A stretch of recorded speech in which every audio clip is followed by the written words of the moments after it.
Không quay là đứng sau diều gì phải đâu. Lên cho anh em siêu phẩm quải 110 nhá. 1,6 cân.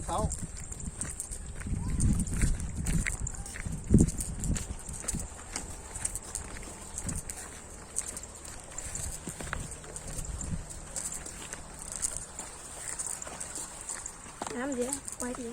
Quay. Nói nữa.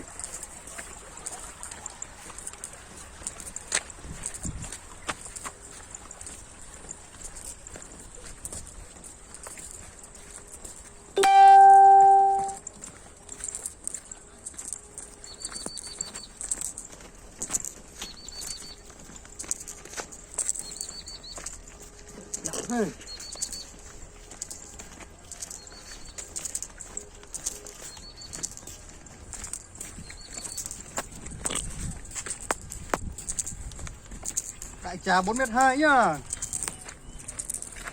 Ủa nặng. Xem được chưa? Được chưa? Đi tiếp.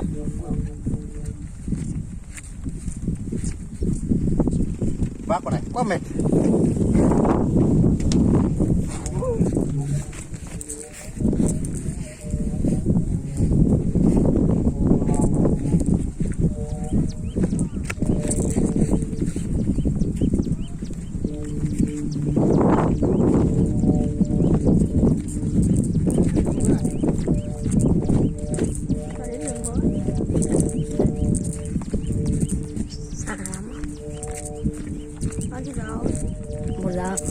Một giờ ấy.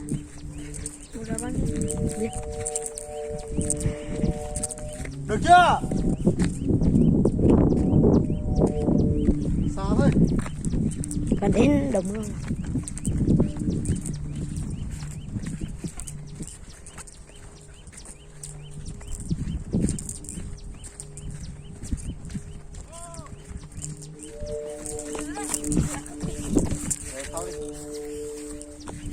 Đó đây ra nhá. Quay video gì đấy? Thôi. Hả? Anh em chuẩn bị nghe không nhá.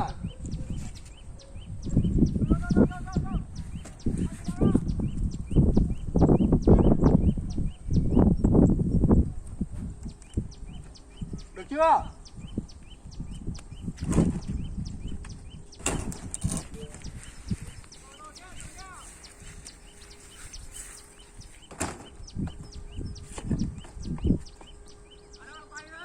Đang quay rồi.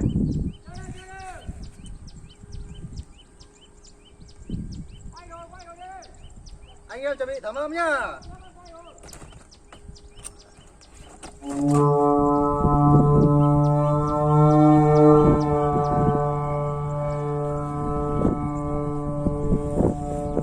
Lên rồi anh em ơi.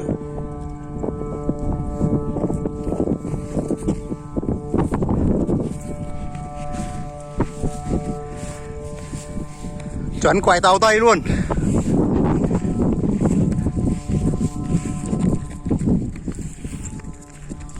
Lên rồi nhá.